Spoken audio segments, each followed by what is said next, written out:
What's going on, guys? Living the dream, my friend. Living the What's up, dream. What Josh? about you?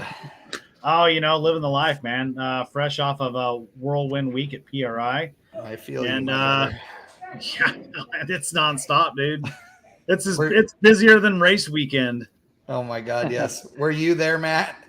No, I wish I was. I couldn't make it. I just moved last week, so I had some unpacking to do. But next year, definitely it's on the list for sure. It's Yeah, awesome.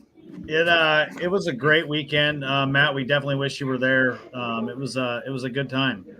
Ran into Chad while we were there, JB, and all the crew that we know and love from all of our events at UMI and other places. So it was good, man. Good having the portion of the team together. We had Tim and Chris and Brian and Mark and Junior all there too as well. So it was a good time. Awesome. It was Yeah. fun. There was so much cool stuff to see as always, and I love going to PRI. There's nothing. I I love SEMA. Don't get me wrong, um, but PRI is nothing but racing stuff. So Yep. there's no junk you don't care about. No, No Bluetooth exactly, drive man. shafts. It's all racing. So a couple shouts out. We got Hector on board. We got Chris Reinhardt, Tim Gordon. Good to have you guys on. So tonight, there's Brian. What's up, brother? So tonight, this starts round two of the JBV Chad competition. Yeah, yeah. I gotta say I didn't get a chance to do as much promotion as I'd like. Although I I'm okay because I only had 2 days, so I'm okay because I know that after JB, before we do our next one, then I'll get to come in there and like throw an elbow or whatever. It'll be fun. JB told us while we were there that he was going to send us via dry ice some pizzas that we all have to cook. So we're all eating JB's pizza while on the sit rep. Dude, I'm totally okay with that. I mean, like I am 100% okay with that. I think we're going to have like week or a monthly sit reps where at least one of them we've got to have some mailed out pizza and we'll just have everybody on. Nice. I love it. I love it. I didn't know you get airmail pizza. I'm like totally down with that. That's awesome. No, Paul Bremeyer, you guys know Paul Bremeyer from Jenna Ice up at UMI Motorsports Park Oh yeah, in Clearfield. He's saying that if JB watches, he counts as a viewer. yes, exactly. Yes. Hey, Oh, one other thing, and ladies and gentlemen, we're if you are regulars on the SITREP, you might notice that we're on a different format this time than normal, and Josh is trying out the system that we use for my Triple B podcast and for Power Shift, and so we're trying out some new stuff. So this is going to sound funny, but I'm about to give Josh an instruction. So that's why I'm saying this. So Josh, if you take any of the comments over on the right side, if you hover over it and click show, then it'll put it up on the screen so you can show people's comments. So Cool. I digress. Go ahead. Keep on going. We're gonna throw this out there. We're gonna 3D print edible pizzas at this point, Tim. I'm all over it. All right, so much anticipated for tonight's sit rep, and I'm excited about this because there's always this discussion, there's always this debate. Build it right the first time and take your time and be patient getting it on the road, or just get it on the road. Two trains of thought here, and Matt, you have, and I want to just throw this out there to everybody watching. Matt is at his local rec center. He's a resident badass, getting ready to go play some hockey. So a little bit of background noise from Matt. He's getting ready to go check a few folks. If it's bad, let me know and I'll mute my mic if it's too bad. No, it's perfect, man. But Matt, a few months ago, that was probably back in March or April or so, posted up about build it right the first time versus get it on the road, and you had a ton of feedback on that. So go ahead and share that with us, Matt. Yeah, it was. It's just kind of like something I stand by is kind of build the car right, and I'm sure we'll get into a bit more of what I mean by that. But yeah, it definitely sparked quite a bit of conversation on my Instagram page about people, not necessarily agreeing with me and saying that it's better just to get the car on the road and then fix stuff later, or don't worry about it being perfect, because it'll never get done and all those things, which are valid points. But there was also quite a few people that agreed with me as well. So I seemed like it was a pretty, passionate conversation where people were on one side of the fence or the other, and I really didn't see too much gray area in the middle there. No, definitely, man. And so, coming from our point of view, you're one of our OG drivers, and you represent very well for us with your car, and I would argue that is it is probably one of my top 3 favorite third gens as far as fit, finish, and performance. Thank you. Yeah, man, and it's very well put together, and so seeing how you have made sure it is right, and it's taken care of, and it looks good. I'm a big fan of that, but at the same time, being in the the business that we're in, I'm all for anyone's method of getting it done. I mean, at the end of the day, I want to see you running OSS parts on your car, and if that means get it on the road now, or if that means spend a couple a year to 2 years building it, I'm all for either way. But this is something that our fans and viewers and people that we race with are very passionate on either side about it. So JB's still watching, so he's trying to help you out, Chad. He says, I love it. I love it. He says, I'll watch when you're on too, JB, and that way it'll be even. It'll be fine. So what? I'll tell you that when you talk. So here I'm gonna share something with you. So this is another learning moment for Josh here. So if you go down and click on present at the bottom, you can do share screen. So I'm gonna share a window on, or actually I'm going to share an entire screen on my computer over here because I have multiple. So this is my 56 Chevy named Rusty. And in this picture, it's we're leading a big giant group on Hot Rod Magazine's Power Tour in 2005. And I built this car in 49 days. This car is a 1956 Chevy station wagon that the only unoriginal body part on it is, as you guessed it, the hood. And this car is on a complete 9C1 cop car chassis. Oh, wow. Nice. With air ride and the LT1 and all the stuff, right?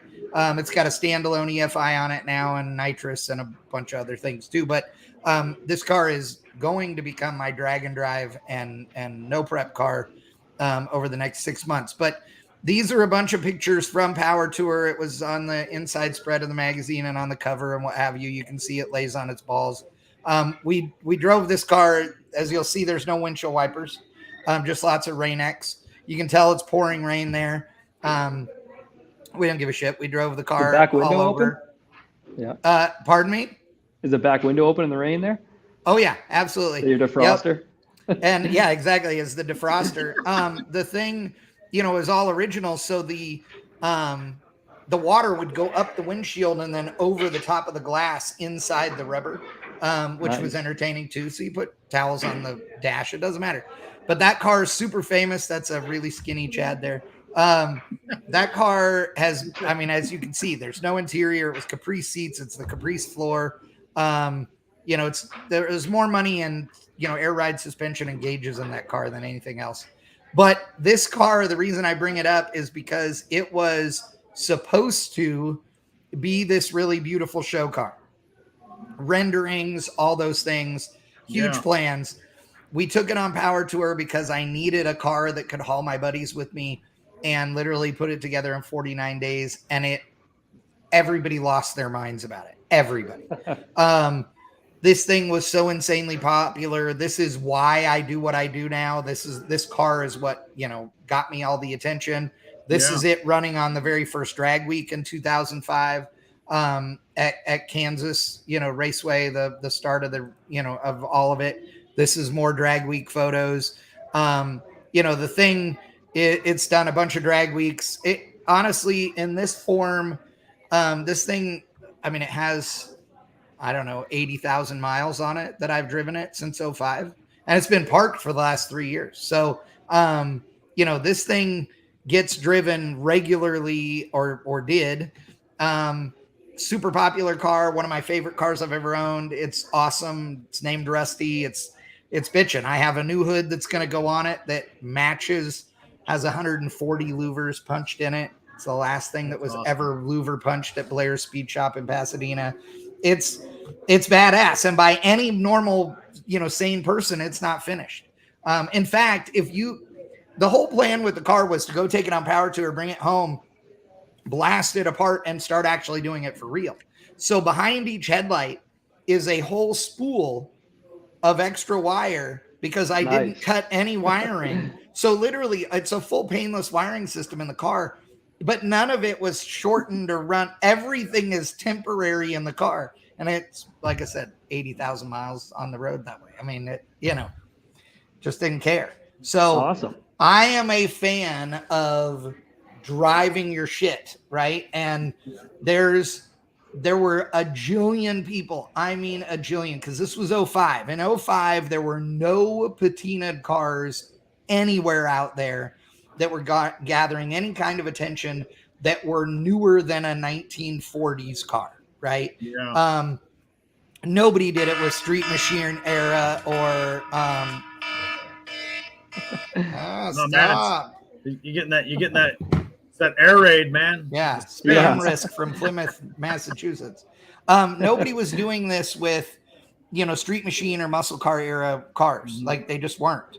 And so, and that wasn't my plan. I wasn't trying to make a statement at all. But what happened was we had a jillion people that came up to us and said, oh my God, I've had this car sitting in my garage that is a perfect running and driving, comfortable, nice car, but the paint is messed up, and I've been saving for 10 years to put paint on this car, and I still can't afford to do it.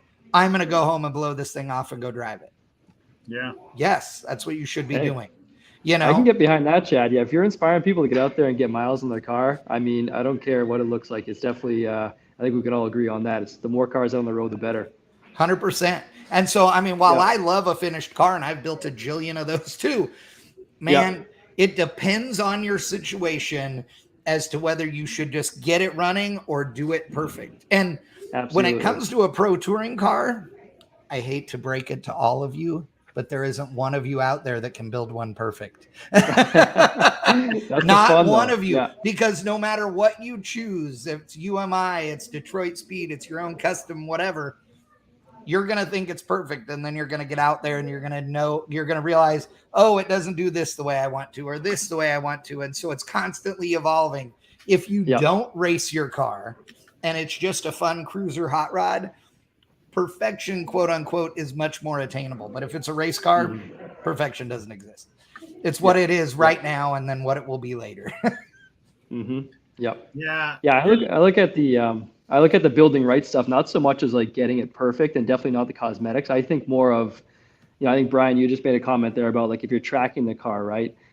Make sure I have confidence when I'm going, 100 miles an hour into the braking zone that the brakes are going to work and I built the car right where it's going to be reliable. So like perfect example is like Josh had, I think it was Autocross Challenge. I snapped a brake line on my car. We got it back together, kind of, got through the second day, but to fix that brake line, I could have just put a compression fitting on it and made it like really simple and got it back on the road, no issues. But to me, building it right was taking that whole brake line off, rebending a brand new brake line so it's all one nice solid piece, and kind of doing it right. So that's kind of what I think about it when I say build it right. Yeah, it took me 3 times as long. I could have got it done in a night. It took me like a whole weekend or maybe even more. But at the end of the day, when I'm tracking the car, or when I'm out driving, or I look under the hood, I know I did it to the best of my ability, and that's what makes me happy, and part of the pride I take in building cars and stuff. So I agree with you on that wholeheartedly, but I would say that, like Pico said, if you're going to be driving this thing, you're going to be tracking a car. That's safe, yes. But the truth of the matter is, if you think so like I've done Optima, we did OUSCI in Daphne's wagon. A car that legitimately had no brakes. I mean, when I say it had no brakes, I mean that in the warm-up lap, I was like, I know these brakes are not going to work good, and they are big name brand brakes. They are Bear brakes all the way around. The pads were not the right pads, which was a mistake a bunch of people made. But anyway, I literally tromp on this thing on the backstretch at OUSCI and hammer the brakes and passed 15 cars on the right-hand side because I could not stop. At which point the corner workers are, yelling in the radios, and Jimmy is up front and goes, "What car is it?" And they're like, "Big white station wagon." He goes, "Oh, it's Chad. He's fine." Like, because I've raced forever. I'm not going to run into anybody. If I have to, I'll ditch the thing in the dirt. I don't care. You know what I mean? But in that scenario, I still finished mid-pack in a car that shouldn't have been competitive at all. Right. Yeah. And the reason I bring that up is the brakes were a safety issue, and that absolutely be addressed. But I've raced a lot of cars that have no suspension on them compared to the race cars that other people have, and have handed them their ass. And I can tell you that the one thing that I would make sure that use as a caveat with what you're saying, I agree wholeheartedly on safety stuff. But do not let the fact that you do not have a set of coilovers, or that you do not have the latest and greatest bushings or whatever, keep you from going out there and racing your car. I can also tell you that 56 Chevy station wagon on 70 series police issue tires with Blue Monroe non-adjustable shocks and air ride with all the normal 9C1 shit under it has been 152 on the big track at Willow without the nitrous. It's been 144 with the nitrous.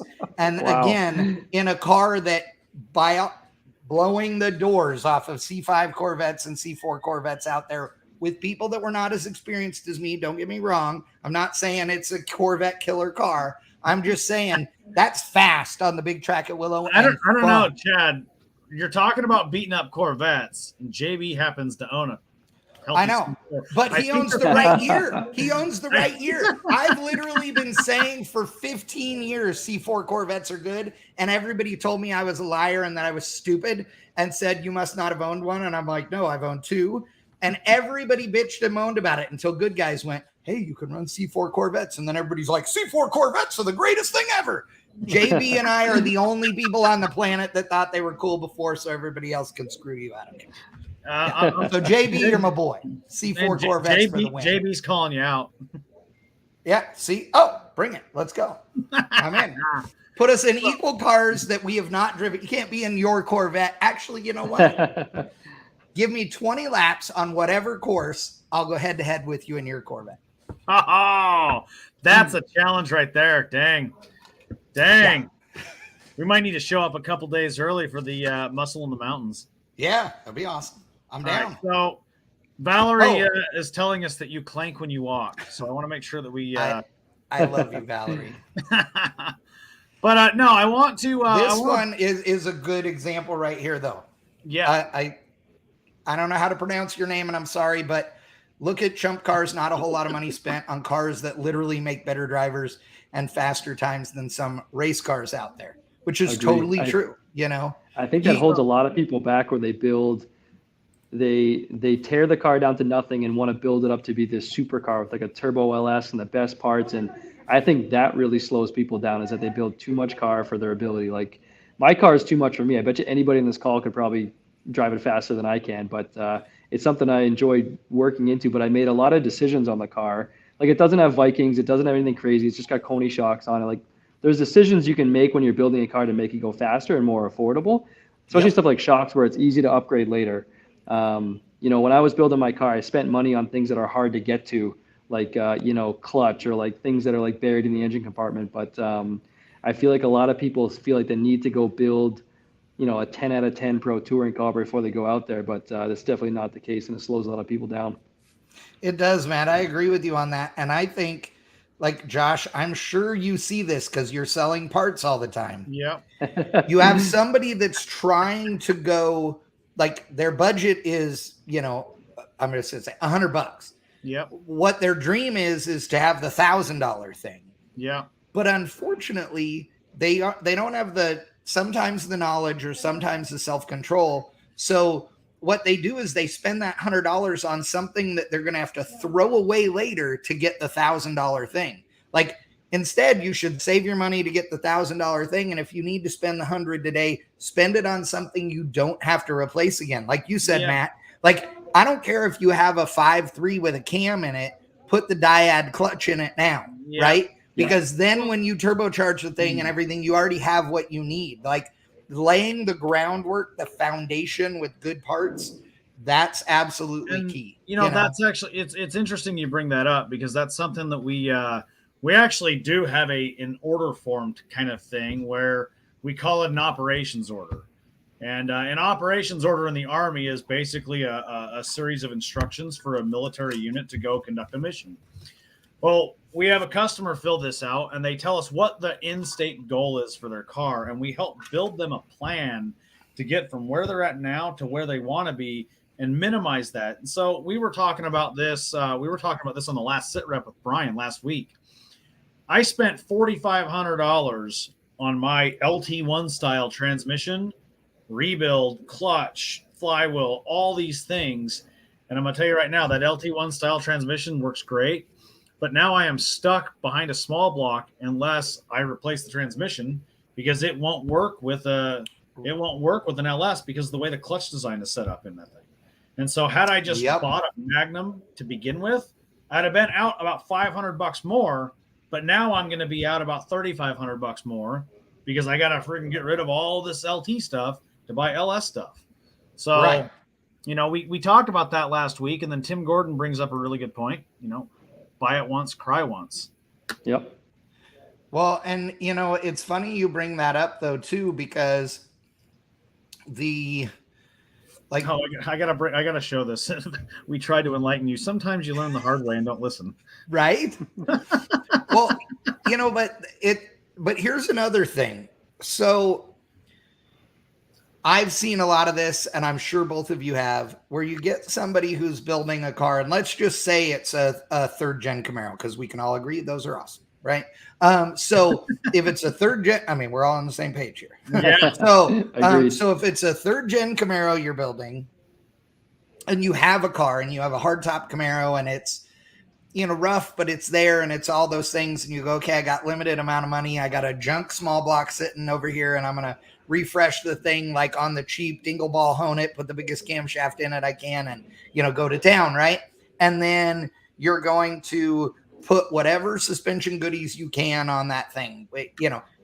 Even if it's only you're going to put, because it's third gen Camaro, even if all you did was put bushings and all the factory stuff, a set of lowering springs, and a better pan hard bar in the rear, that car is going to be a night and day difference between when it was brand new. And by the way, it wasn't bad at brand new. It was badass for the day. Okay. And you've got this small block. One of the things that people automatically dive into is, okay, I got to have a Magnum. And I mean, American Powertrain, they are my boys, right? Matt is my dude. I love those guys. The TKX, the Magnum, all those things are great. I do all the videos for them. I love those parts, but they're not cheap. Like I don't believe I own a car right now that I bought for more money than one of those kits cost. I'm 99% sure that's true, which shows you I own a lot of cheap junk. But anyway, if you have an M21 4-speed, okay, sitting in the garage, put it in it. There's no reason that you can't. Again, if you don't spend money on junk you have to throw away, right, then use what you have and get out there and run around. Again, if you had a third gen Camaro that you bought for $1,000, you put $1,000 worth of springs and bushings and AutoZone shocks in it, borrow some wheels and tires, or get some stuff off of Craigslist or Marketplace or whatever. You Steelies, put a small, baby. Yes, you put a small block that you've got or your uncle does, and a 4-speed and whatever, and you throw that thing together and you're at LS Fest. That makes you cooler than the guy that is, still working on 5 years because he hasn't, either is building the car out of his, league, like you said, Matt, which a lot of people do. And I understand, or, they're just so worried about it being absolutely perfect, at which point you become, and I'm going to say it. Let's say it. Sorry. You become blue masking tape guy. If you are a blue masking tape guy on an autocross, you should not be on my autocross. I'm sorry. You shouldn't. Agreed. Okay. Clear the goddamn thing extra below the body line if that's what you got to do, and buff out the damn cone marks. If it's too pretty to autocross and you're worried about cones, you should have built yourself. You know a what? race You car. could be like JB and you could throw that cone cut and splitter on the front of that thing. That's exactly it. It's a scooper. You know, you just slice them things, slice them and dice them. It's like the Ginsu knife on the front of JB's Corvette right there. You know, I think he did that because you know, he's the Pied Piper of pizza cutting. So he is the Pied Piper of pizza cutting. I like that. Oh, he's the Pied Piper of something. Let me tell you. So let me make a point on that so let too. me ask you a question, Josh. When you have friends, because you've built cars now, you know, you've made mistakes. We've all made mistakes, right? Yep. So do you tell somebody envision your dream, or do you tell somebody envision what you have the skill and the money to make? So I think everyone can learn to build a car to the dream standard they want. It takes time and it takes attention to get to that point. Yep. The other thing is I think everyone will, if they plan it out right, has the ability to build to their dream. Now, I'm also a fan of getting the car on the road, but I'm a fan of making sure, you know, like we've talked about, that it's safe. And I want to make sure, you know, Matt, give me just a second. I'll let you get to, you know, your point that you want to make here. If I'm advising somebody, they come to us and say, you know, I want to start autocrossing. Well, I don't tell them to go buy coilovers first. The first thing I tell them to do is I tell them to go get seat time in that car. Make sure it's mechanically sound. It doesn't have anything broken, no worn out ball joints or steering or anything like that. Go drive it and start getting used to that car behind the wheel, and then incrementally make upgrades as you go. And in my opinion, the last thing that you should do, provided you have an engine that runs and doesn't, you know, knock rods or spew smoke out the tailpipe, the last thing you should touch in that car is the engine. Build everything else. Build the suspension, build the brakes. You're going to learn how to drive that thing as a momentum car, and you will be far better at racing that vehicle in the end with more power than you would be if you just tried to learn how to drive an incredibly aggressive car, whipping it around the track. I agree wholeheartedly on that. Mm-hmm. So on that note, though, I want to kick it to you, Matt. Go ahead. Yeah, I was going to make a point on the only thing we haven't talked about yet, or one of the things we haven't talked about yet, is time. So to me, that's become an increasing factor lately. Where when I pick parts or when I'm doing a job, you know, I go back to your example, Chad, about putting like, you know, 4-speed in if you have it on the bench or something like that, or you know, wait for the 6-speed later. You know, that type of job, I look at that where if you throw a 4-speed in the car for the time being to make an event, right? To me, I look at that where now I have to spend double the amount of time later going back in the garage, taking the transmission out, doing it. I love hanging out in the garage, but at the same time, I'm looking at that where, you know, maybe you spend a little bit more time now putting that 6-speed in, or you know, saving a little bit more, making it fits, but then you're done with it and you're good and you can go drive it like that, as opposed to having to do the job twice and thinking about it from a time perspective. Yeah. So that's sometimes definitely where I spend, a valid thing to look at. You're absolutely yeah, sometimes right. I'm thinking, yeah, when I'm in the garage, I'm like, crap, you know, lying under the car, I'm like I don't want to redo this whole fuel line or something like that, or I don't want to do it. But at the end of the day, I kind of think about, okay, this is an investment in my time. It's going to take me an extra night or an extra something to make, you know, that brake line example I gave earlier. But at the end of the day, it's done right, and I don't have to touch it again. Where that's kind of where I come from sometimes. It's not so much money and stuff. It's more being efficient with my limited time I have in the garage. You know, it's there's one other thing about that, a little different twist on the time, but I think valid because of what you're saying.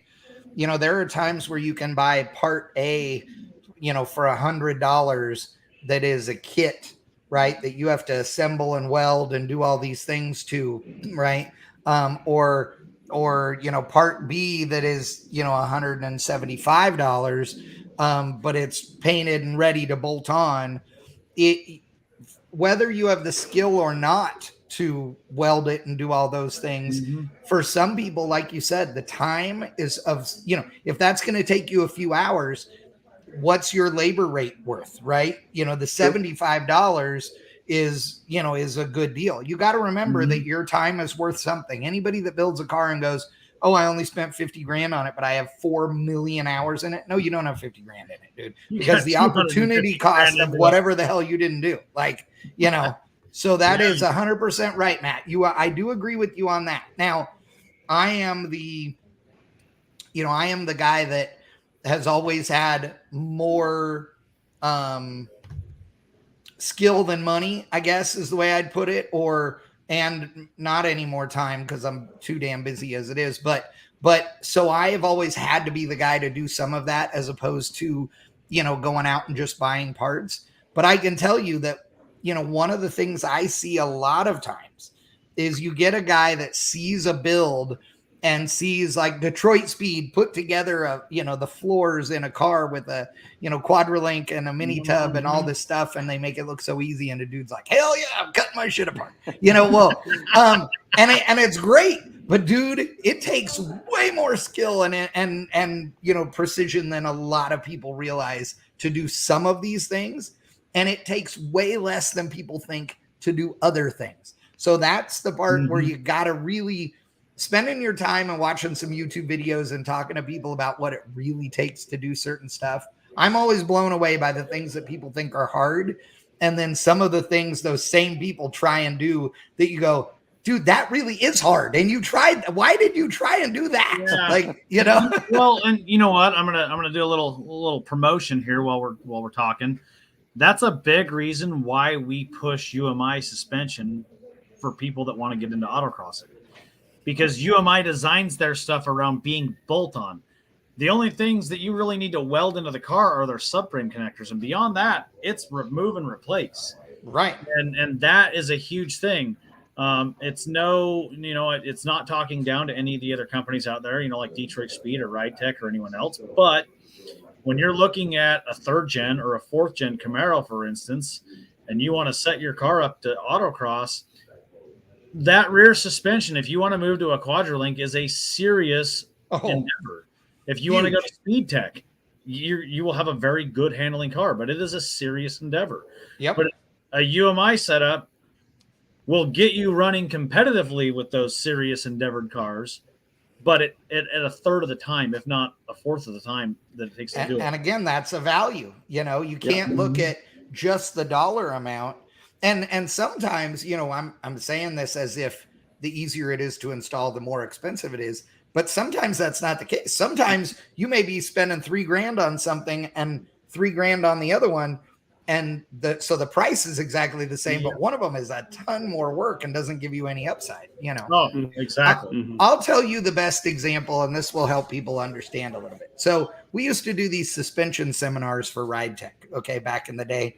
And me and Brett Vocal and a few of the employees there, we would go and they would have these seminars or these suspension, how-tos, if you will, would happen at different shops, right? Yeah. So like at SoCal Speed Shop in, Arizona, for example, we would go there and we would put on this deal and everybody would get a tour of the place and get to hang out and talk to their local speed shop. And, we'd eat lunch and all those things. And we would talk about suspension and building cars and doing all the stuff.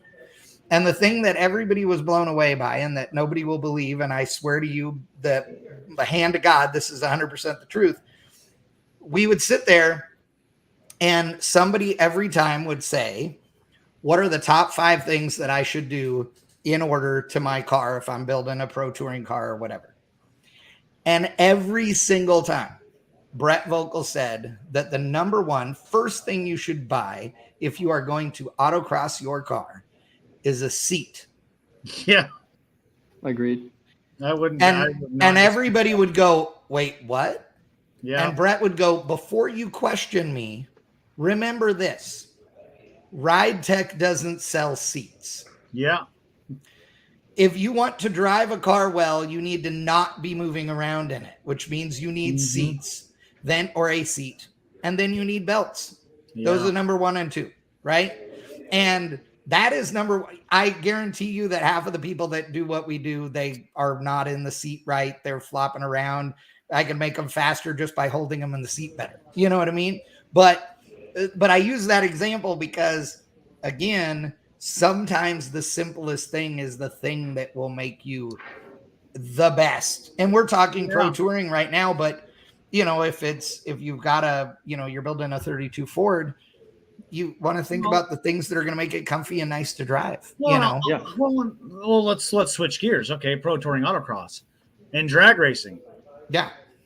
you've got to learn the lights. You've got to learn the stage and pre-stage, and you got to learn how to get your reaction time down. You can get your reaction time down in a bone stock car. 100%.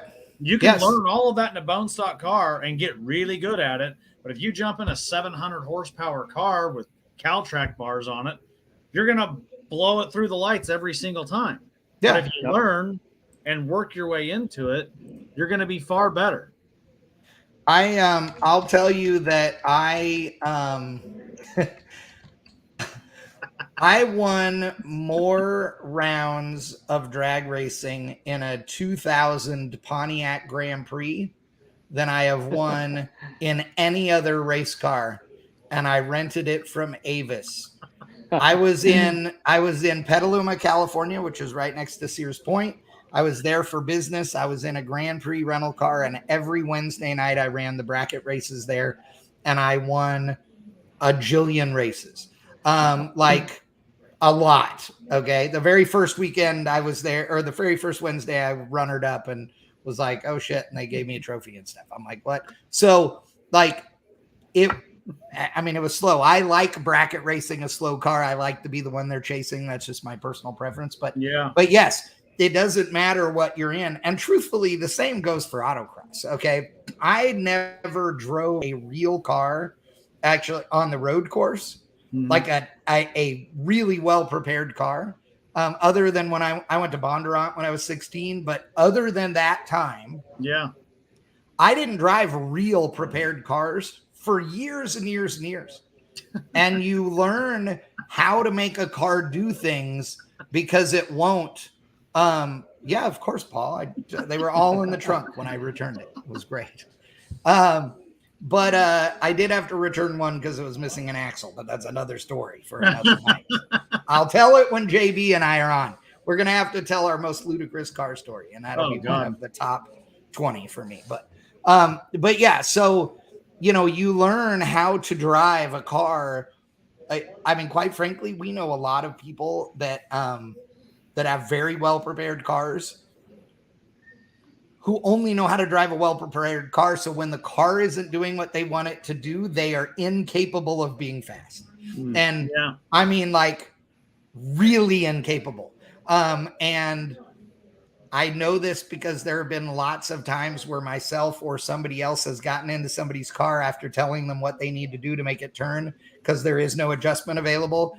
And they go out there and they're like, there's no way, and you drive it literally a second faster in the autocross than they have. And they're like, oh my God, I didn't know you could hit the brakes that hard or whatever it is. You're like, when I say stand it on the nose and turn the car, I mean all you can do to push the pedal through the firewall. That's what kind of stopping we're doing, right? Yeah. And it's those little things, you know what I mean? So, so I think that I would rather see somebody, like, I'll tell you, I would rather see a guy that has like a perfectly fine running and driving third gen that's just middle of the road, go buy another good third gen shell, save all his money to build the shell into the dream badass car, and in the meantime, make sure the running and driving one is safe to go drive the hell out of in the meantime and get super badass in it. You know what I mean? Like for me, that would be what my suggestion to somebody would be if they really wanted to do this big project. Cause I hate it when I'm at an event and people are like, yeah, you know, hopefully next year my stuff will be done. And they've been saying that for 3 years. I feel bad. You know what I mean? I hate that because the satisfaction of getting it done is huge. But man, I want people to experience it. You know, my life's been a weird deal and everybody knows it. And I am just like, man, take advantage of the time you got, do some stuff, like have some fun, you know? Well, you know, and for me, building cars is fun too. I'm like you, Matt, like I get a lot of satisfaction out of the, you know, that part of it. Hell, that's where it comes from. Yeah. You know, 18 hours a day, I'd be thrilled to death, you know? Yeah. Go ahead, Josh. I'll let you go. No, I was going to say, you talk about the braking and, you know, teaching some of that stuff. And Hector brought it up that, we ran a clinic here in Clarksville over the summer on autocrossing, and we broke it up into a few different sections. And, we started out with braking and then went to a slalom and then a reducing radius. And then finally we had a sweeper style corner that we taught to kind of bring everything together. And people got more out of the braking than almost anything else because they Right. realized what you can do. Because you'd come on the brakes, and we had a box where it was like a quick lane change, but you had to stop in the second box, and people were completely baffled by what they had to do to get it into that box. You know, whether you got ABS or whether you don't, didn't matter. People were having a heck of a time trying to figure that out. Absolutely.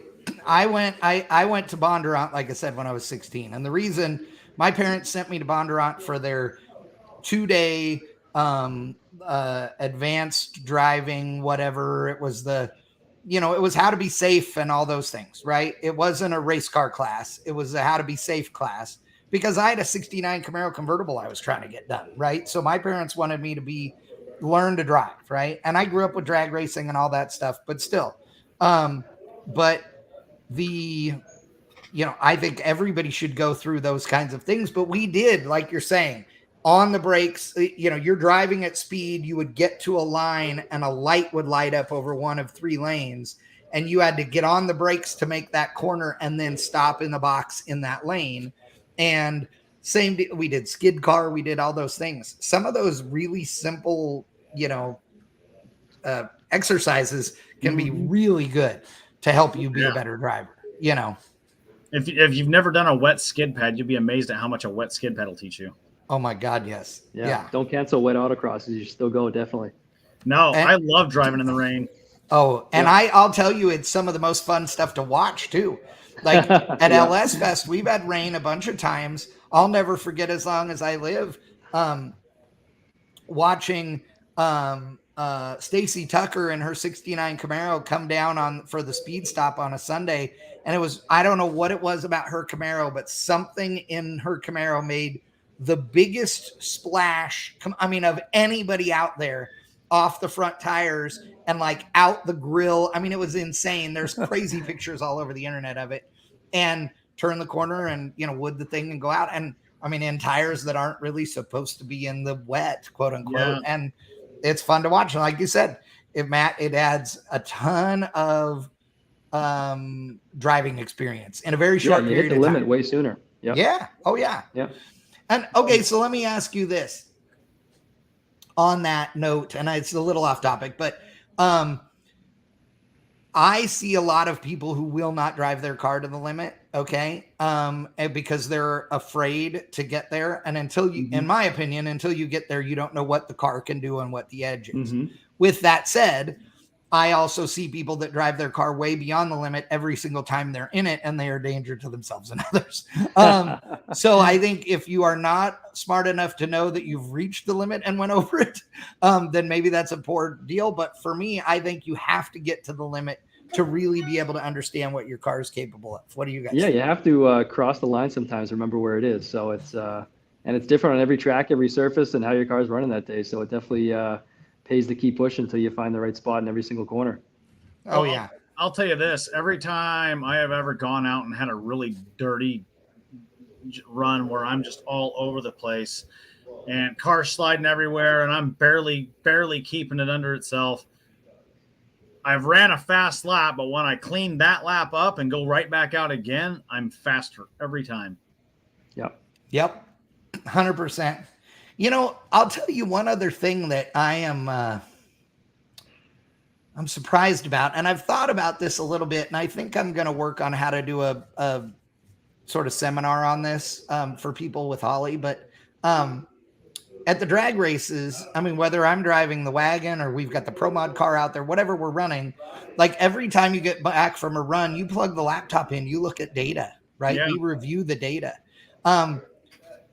I feel like the vast majority of people in the pro touring world, wouldn't have a clue how to tune their car if their life depended on it. They pay somebody else to do it. And I don't judge somebody for doing that. I have friends that help tune stuff of mine. I am not some amazing tuner in the grand scheme, but I think you do yourself a disservice if you don't know how to do some of the stuff on the car and take advantage of it. Because like a Holly EFI system will give you vast amounts of data if you have the right stuff hooked to it, right? Yeah. So, if you know that most of the time you're spinning the back tires because you look at the, at the data log, then, perhaps a little less right pedal would be smart. I don't know. Yeah. Or God, I don't know, because again, it's as if nobody in the pro touring and road race world does this. Like, I would pull timing out. Yeah. I mean, you go in, you go click. I want to take 2 degrees out of everything. It will kill some power. Like, I hate to break it to you, but 427 cubic inch stroker is not the right decision for almost any pro touring car, in my opinion. But also, like 700 horsepower. Like, what are you doing? Like, most of you have no business with that. Like, I mean, there are some people that do, but most of you no business with that, right? So, I mean, if I would you want to be able to drive the car with your foot to the floor.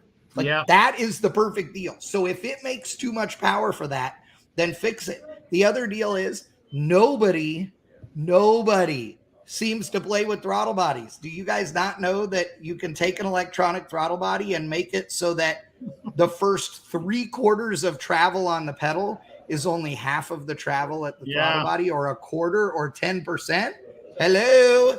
You guys go out there and you like breathe on the gas pedal and the thing's blowing the tires off. I'm like, you know what I'm saying? It's interesting too. You look at a lot of mail order tune companies that are sending mail order tunes in for your trucks or whatever else. Yes. They're not really doing anything to any timing or anything else. They're playing with that throttle table to give you more of a feel of power. And half throttle, it has 30 more horsepower because it's tricking the 3/4 throttle body to actually give it more, give it more ass. And you can buy any one of a number of, plug-in tuners for your gas or diesel engine from, Holley. They have multiple brands that have them that are just a plug it into the OBD that allows you to do that. It allows you to adjust the throttle response, and you can pick their own things, or you can, make up your own. But the truth of the matter is, in most cars that you get in today where it has like sport mode or eco mode or any of that, that's what it's doing for most of the modes. Not all of them, but for most of them, that's what it is. It's changing how responsive the throttle is, So Val says that you assume that we have electronic throttle bodies. I do. No. I know. If you're smart and you're building a real race car, you do not have an electronic throttle body, in my opinion. If you don't have a tow hook and you can't pull the throttle back, it's not a race car, in my opinion. But with that said, I mean, even if you have a cable throttle body, that's even easier. I can slow that thing down and change it. The shape of the curve where the cable goes over the throttle body deal, you can it's a cam. It is literally a cam. You can change the shape of that thing and make it do all kinds of other trick stuff. Not a hard deal.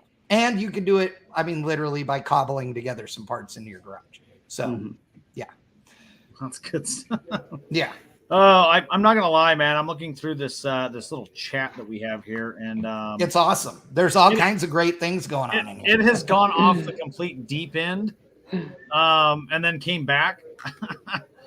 I got Tim and Jeff Gordon, Bing and Bong are both on here, just going crazy. Oh, back and forth. The two of them are too damn funny. Let me tell you.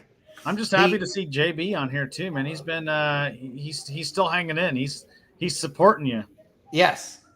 Well, I mean, I love that dude. We'll joke and we'll bash on each other and have fun. And if you have not watched the video, speaking of which, there is a slow-mo video. And I know who has it. I cannot think of his name, but I know, and I will find out and I will get the video from.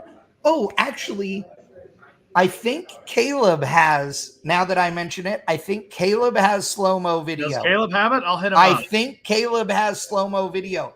But also I think there's somebody else that does too. Oh, I can't remember. Anyway, but I'm like 99% sure Caleb does, and it's awesome. I'll hit him up.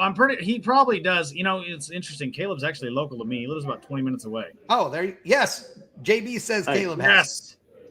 So Matt, are you in on a tortilla challenge tournament? If me and JB have you want in on that deal? Well, absolutely. Actually, wait a second. It changed. Did you see? He's a hockey player. I'm a little afraid of that. Because I'll tell you right now, I don't care who's listening. I don't follow sports. Hockey's the best one by far. And all the rest of the people that play all the other sports are a bunch of pansies compared to hockey players. So, yeah. So like Matt looks all nice, but I don't trust him because he probably punches real hard. So. JB, he's talking about a tortilla three-way. All right. Wow. So, the thing. That's all right. So it has changed though in light of a few things. So we post the video up of you getting the JB slap today. Yes. So Matt's too normal looking to own a third gen. You know that's right. I like that one. I don't know why that is. I mean, there are Mopar people in the world. We're talking about real freaks. You're doing a third gen. I mean, Matt's not running around. You're my people, Matt. I don't care. I need to grow my beard out like Chad. Maybe look at more third gen like. Yes. Actually, if you're going to do that, you need a mullet over there too. You gotta just get rid of the whole beard and just get mutton the nice chops. handlebar. Yes, that'd be awesome. So, in light of that, we did post the video of you getting slapped, and we are going to post the video of you slapping JB. We'll post that up in the coming days, and we're going to switch this up in light of JB's profession. It is no longer going to be the tortilla challenge. Yeah, it's going to be pizza crust. Right? It's gonna be a full-on cheese pizza that's gonna get slapped across the face. I'm in. All right. I'm totally in. I don't give a shit. We only need to cool it long enough so that there's not a molten cheese burning thing. There's no happening here. We don't leave somebody with like cheese just melted to the face. Yes, exactly. But otherwise, I'm all in. I am all in. And I think in light of all this, I think the loser needs to eat the pizza that got slapped in the face. It's getting weird. Come on, dude. Come on. It's a 5-second rule. I'm down. I don't care. Hey. Do you know how much automatic transmission fluid and engine oil I've eaten on hamburgers in my life? I mean, come on. Nothing gets your hands cleaner than the bun of a hamburger. Exactly. You know. You dip your hands in the ATF before you go eat it because that'll help get some of the big chunks of grease off. Yeah, exactly. Ashley Miles says, can I order one to eat while watching? Yeah, Ashley, I'd like to be eating one while watching too, but not cheese. Cheese is boring. I want like pepperoni, maybe some sausage, mushrooms. Be good. Maybe jalapenos, green olives. I'm down. Now my mouth is watering. It's time to eat. Now this is going down. Matt, you need to spend more time with us if you think this is weird. I see that. Yeah. Right. Yeah. JB, I got this out there. You know, what the hell do I know? Okay. You know what? I lost a bet, and Ashley was kind enough to give me a lovely UMI, little cheer-looking outfit that I was able to fulfill my end of the bargain. I love that. I once wore a pair of what I'm going to call yoga pants, because basically that's what they were, leggings that had ice cream, like popsicles on them. I wore those along with two other people through the pits on a Rocky Mountain race week. And it was pure entertainment. Let me tell you, it was Halloween. Yes, it was Halloween deal. And it was, it was not pretty. It just wasn't, but I did it like a man because I was called out and I did it. I don't know if anybody's ever said I wore yoga pants like a man, but I'm saying it's 2022, man. You can get away with it, and no one's going to say anything anymore. Okay, dude, whoever's saying love me some Hawaiian pizza. I'm sorry, I'm kicking you out. So, unfortunately, though, I lost the bet, and I spun out first. I will blame Chris Brown from that. I don't think he's on right now. He'll see this later. He was riding with me in the car, and he's like, "Give it gas, gas, gas, gas." So I'm like, "Right on, Northern, let's go." You found the edge. I found the edge, and I spun that. I don't know how I didn't end up in the grass. I spun out in Corn Dog Corner and didn't go in the grass. Oh, yes, that's true. That is. I don't know how that happened, but yeah. So I mean, I spun too, so I should have been up there with you. So, but you guys took it easy on me. So let me ask a question, like to turn this back toward the car stuff again. Let me ask you this one, Matt, and you, Josh.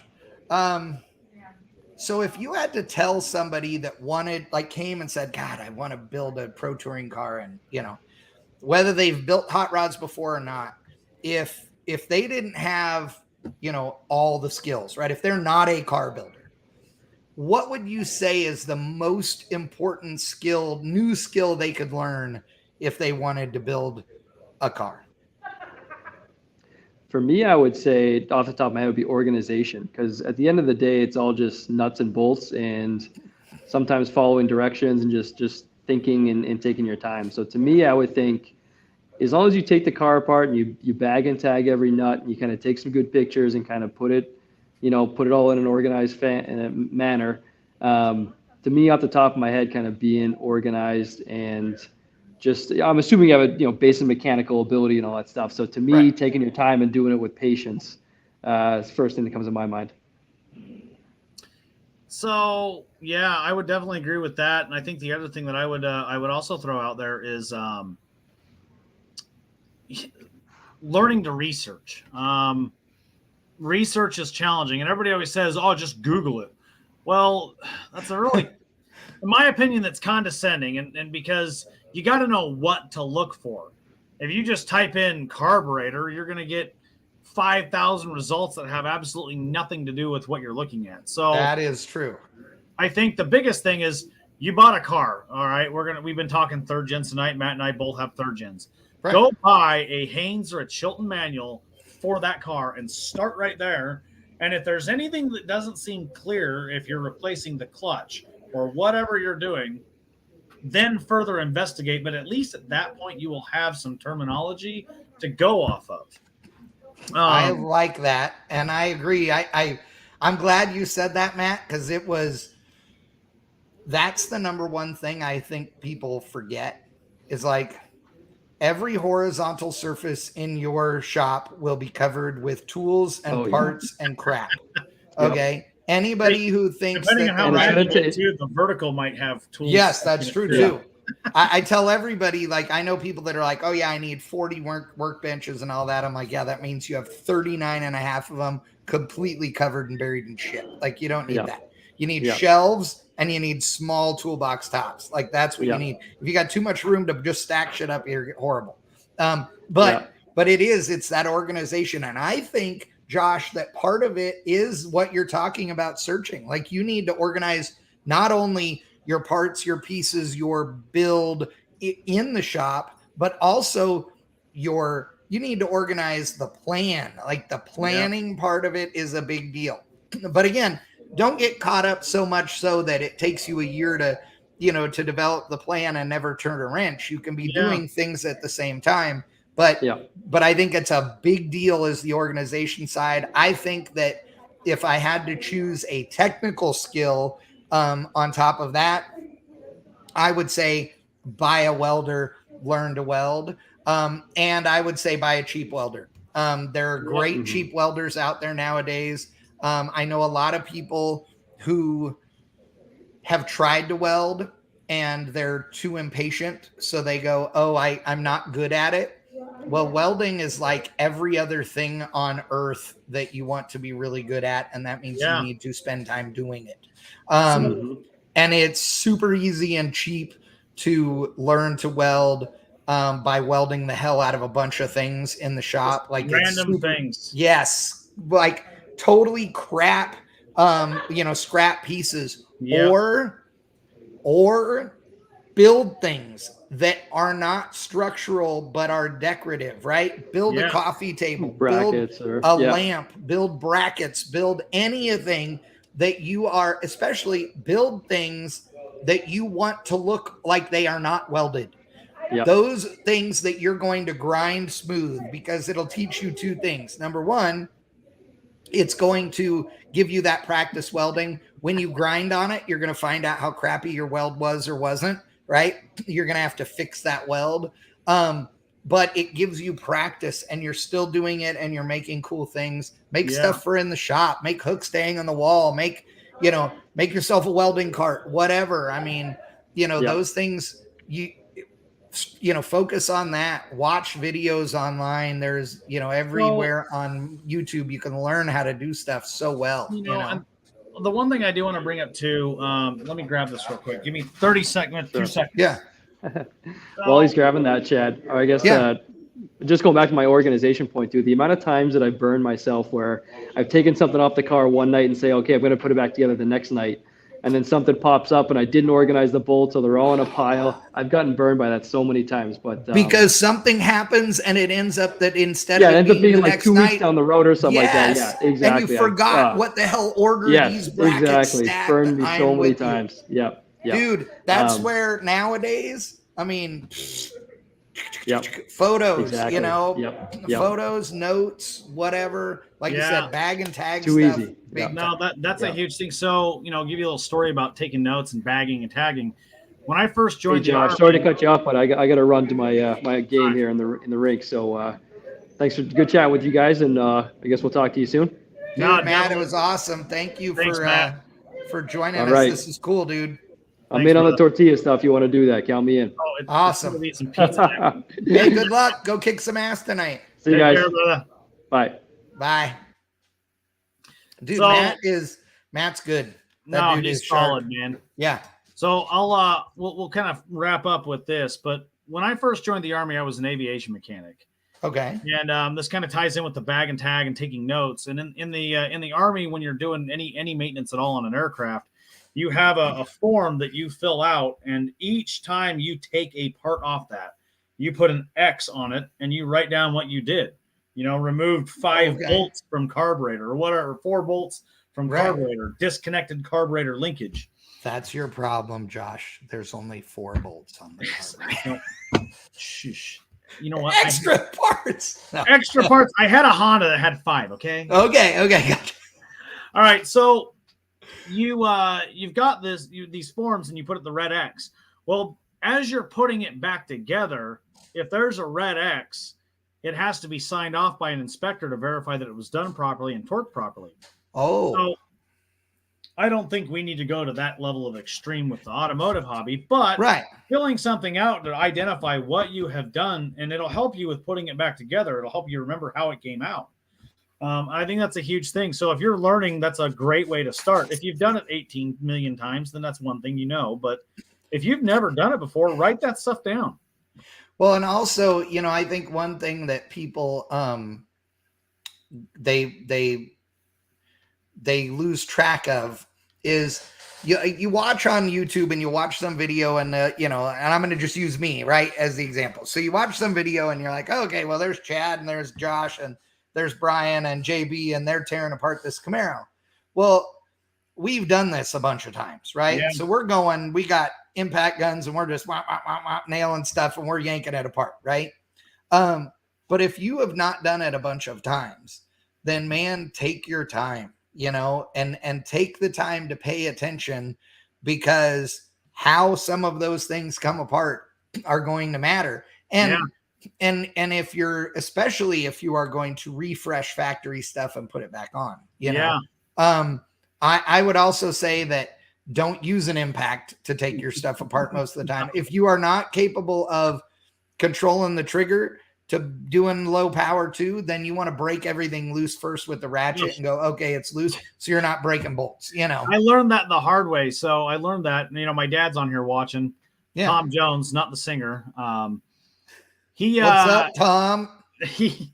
I think I was probably 12 or 13. He had an automotive shop in northern Utah, and there was an old Ford that came in. He's like, hey, replace the starter solenoid for me on this car. And I'm like, okay.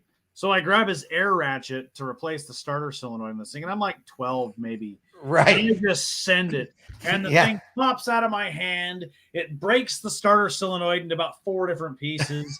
Parts are laying everywhere. Bashes your hand. Bashes my hand. And then, of course, I was an idiot and didn't disconnect the battery. So now it's arcing, and I'm sitting here going, what to do? Right. And it was just absolutely ridiculous, man. But lesson learned, don't use an impact if you don't have to.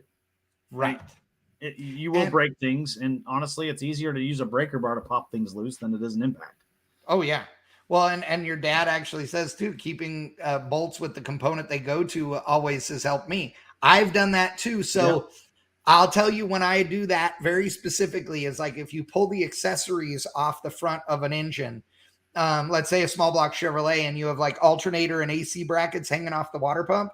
Yep. When you pull the bolts out, they're going to be different lengths because they got to go through different stuff, right? Yep. So I tend to stuff the bolt back through the hole they're going to, and then put a piece of tape like a flag on the back side of the bolt so it can't fall out. And then you go sit it on the shelf. And I do that with the used parts too. The other thing is, if you are going to replace a part, do not throw it away until you have the new part. You need to have the new part and compare it to it, because there are like 11,000 versions of big block and small block water pumps. If you own a Ford, there's like 11 million of them because Ford. Yeah. So, you know, I mean, do that stuff. And I mean, I've done a lot of videos and a lot of instructions for, you know, installing components from a ton of aftermarket companies. And I can tell you that there were times where I was doing installs and I knew what I was doing when I started the video. But there's times where I didn't have a clue. I was like, well, I've never done this, so we're going to figure it out, you know, and read the instructions, and you did it 3 or 4 times and then went, okay, I can speak intelligently on this without screwing it up this time. And then you did the video. You know, don't be afraid of that. Don't put sealant on anything the first time you try and plunk it together. You know, all the, like, make sure everything fits. God, I mean, there's nothing worse than you put Permatex on something and jam it together and it's wrong. You're like, exactly. Yeah. So the other thing I wanted to bring up, and I went and grabbed this. So we're talking about, you know, focusing on the pro touring community, you know, and people start asking questions, suspension and whatever else. You know, there's a million books on building an engine, whether it's an LS, whether it's a small block, you know, Ford, there's a million books on that stuff. You know, that's exactly it. O-rings do work very well for that, and they're cheap. Yes, exactly. So you can buy a whole selection of them for like $6 at Harbor Freight. Yes. I mean, there are like a million of them, but yes. Another book that I want to show everyone, that you can get it on Amazon for like $15-16. Yeah. It is a good book that puts suspension terminology into layman's terms for you. I'll go ahead and throw this out here. I've read this thing twice. Oh, yes. Chassis Engineering by Herb Adams. Oh, dude. This is a great book to teach you the basics of suspension, and he goes in depth into all types. It's not just, you know, short arm, long arm, double wishbone front suspension. He's talking about struts, triangulated forelings, all that. Yes, everything. It goes into all of it, and it talks about how to make a leaf spring setup work. Oh, yeah. And I don't know if Chris Wheatcraft's watching tonight, but old Chris, you know, leaf spring Wheatcraft. Yeah. Daniel put that Camaro of his into the shootout this year at King of the Mountain.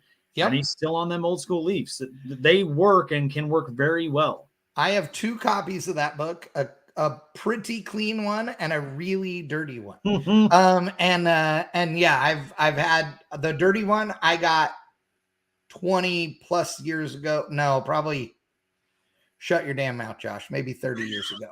Maybe more than that, actually. Wow. God damn. All you people that are under the age of 40 can suck it. Us old people are way cooler. Aren't we, JB? Yeah. No, but you're 100% right. Like, you know, doing research, learning stuff, paying attention. Hey, sometimes. All I'm going to say is that to me, it feels like all you old guys get together and you like combine your Geritol prescriptions to shut up, make it cheaper. Yeah. You just watch out. You got your AARP card? I'm 50, not 60.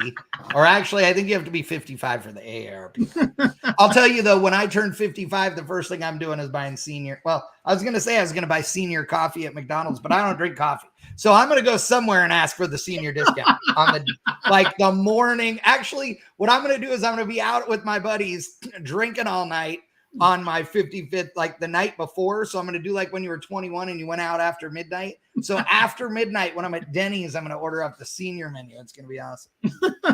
Oh man. You know, what's bad is that most of this chat's starting to just burn me down now. Come on, Tim Gordon, Jeff Gordon, where are you guys at? What the heck? Yeah. See, nope. They don't want any part of it. They're really scared. Yeah.